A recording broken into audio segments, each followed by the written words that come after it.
agreement that brought the Scottish Greens into government for the first time a year and a half ago is very clearly founded on progressive principles. That's about a way of working together, but it's also about specific policy commitments, including reform of the Gender Recognition Act, which Parliament has now passed overwhelmingly, but also going further on issues like banning conversion practices, a form of torture that's used against LGBT people.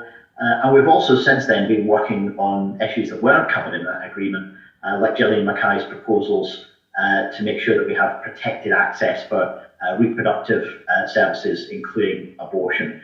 It's really clear that we not only can, but must have the ability to work with a continued progressive Scottish government, a Scottish government led by those kind of progressive values. And I think some people have been, well, let's say, pretty shocked at some of the comments that have come out in the last couple of days.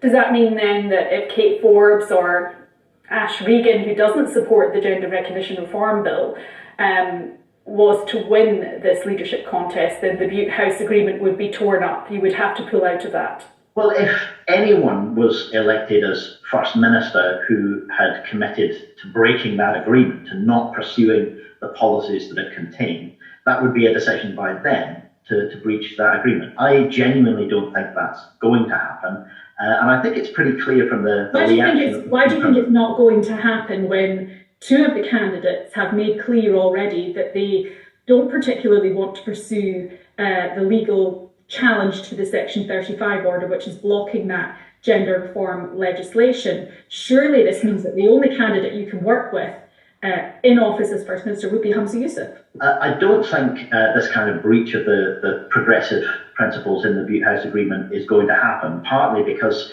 of the way that we've seen SNP members reacting. This is not just about how Greens are reacting. We obviously don't have a vote in who the SNP leader should be, although as MSPs we will have a vote on who the new First Minister should be. But